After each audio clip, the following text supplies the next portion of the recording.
Okay, so I've peeled the potatoes. Now I'm going to cut them into chips.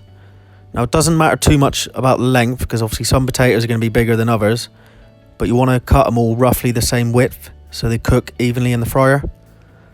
So that's what I'm doing here. I'm going to put them all into a saucepan, and then I'm going to put some cold salted water in there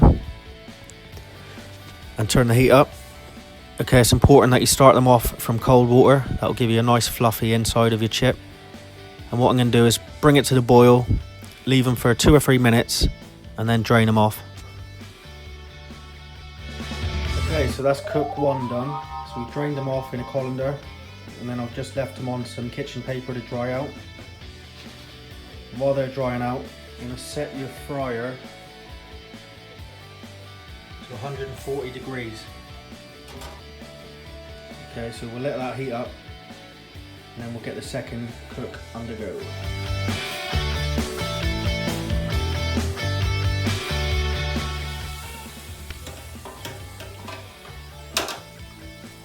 Okay, mine are really chunky.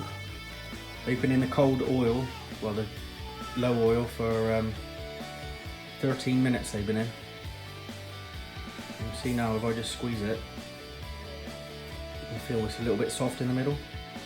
So that's when we take them out and drain them off again on the kitchen paper. And then we turn the heat up on the fryer to 180 degrees. And they go in for the final few minutes in a hot oil to finish them off. Okay, I've turned the fryer on maximum now. And these are ready for the final stage. About 4 minutes in the really hot oil.